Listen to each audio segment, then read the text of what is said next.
Mark Reckless. It's a privilege to follow the Honourable Lady, who I'm sure speaks for the whole House in her moving and compelling contribution.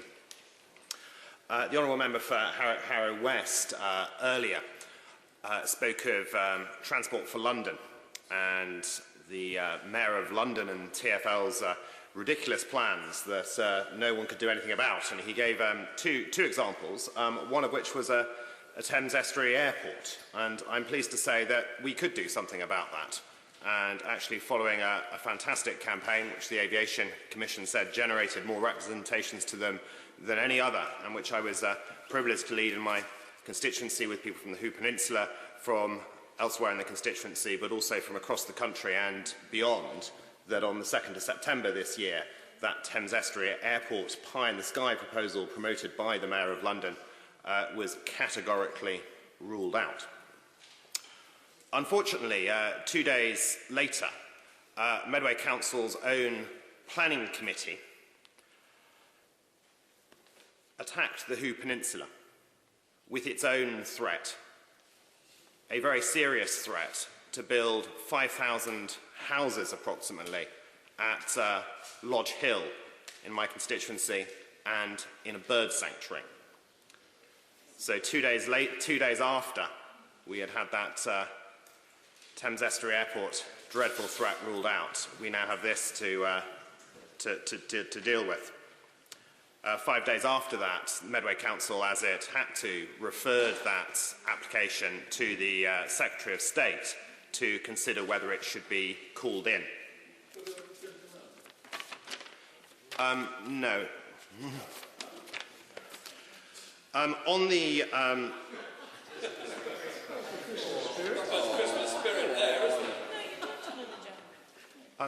I said no.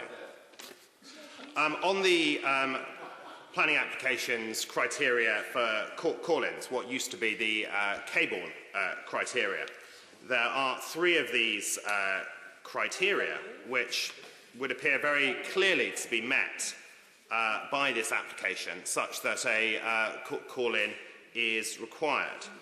Firstly, that it may conflict with national policies on important matters, notably the protection of sites of special scientific interest, indeed the whole integrity of our system of environmental protection.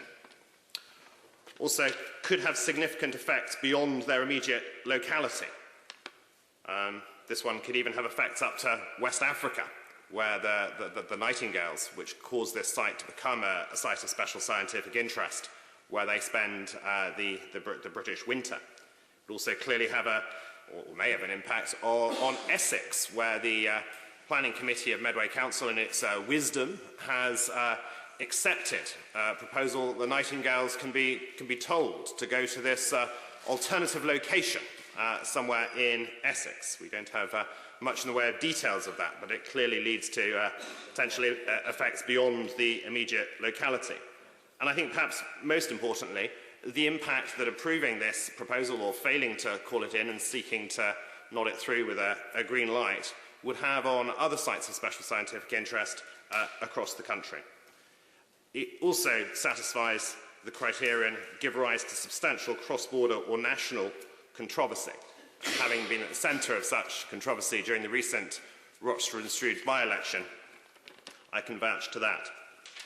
On the 25th of September, the Secretary of State and Right Honourable Member for Brentwood and Ongar recused himself from considering the application on the basis that he is a member of the RSPB.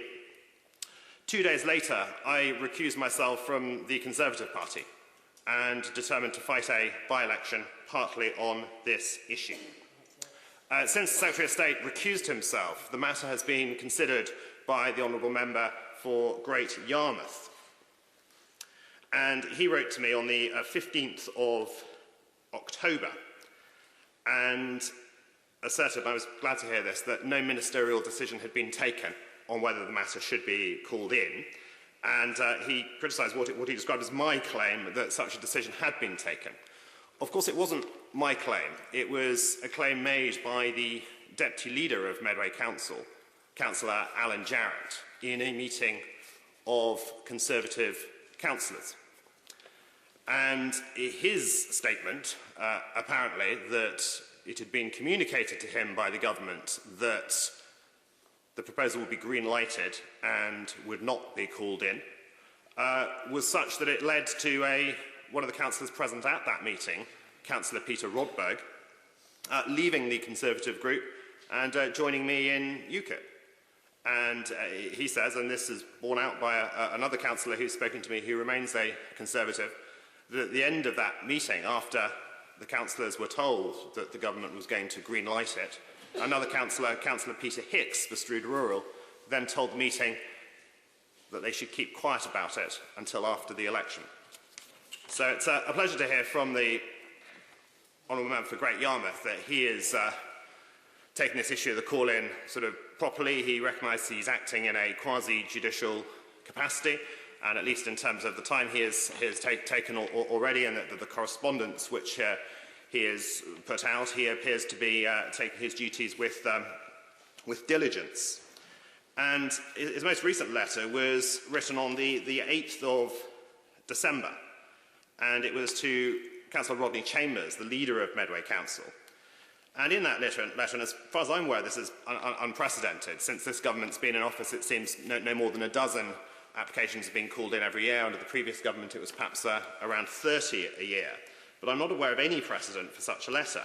The Honourable Member for Great Yarmouth writes to the leader of Medway Council and asks for Medway Council's views, particularly the views of the planning committee that considered the application on the 4th of September, on a number of representations received, including from the RSPB and Natural England. Unfortunately, the Minister doesn't attach those the representations he says he attached to the letter haven't, to my knowledge, been published. But this is peculiar. It's not clear whether it's Medway Council's views that are sought, or those of the Planning Committee, or both, or how any conflict between those should be resolved. And of course, the Planning Committee meeting was on the record, so to the extent they've considered, or one suspects not considered, things they should have considered, that should be there, either in their decision notice or in the record of that meeting. So I would question the credibility or reliability and any basis for relying in any way on ex-post justifications which Medway Council may now come out with to justify its decision and purport to have abided by national planning policy framework. Because of that letter, because of the three, at least, of the criteria which are clearly met for call-in, because of the statement by the Deputy Leader of the Council that it was going to be green-lighted, and apparent communications that he at least believed were happening with those within government or who he thought could speak for it in respect of there not being a call-in, I think clearly the safest and indeed only appropriate option now is for the government to call in this application, to appoint an inspector, and to properly consider this, in my view, incredibly damaging application which would pull several villages together into one agglomeration and really build almost completely over site of special scientific interest, undermining the whole system of environmental protection in this country. But this is something that now needs to be considered by an inspector and then by the Secretary of State, and hopefully then turned down. Sir Bob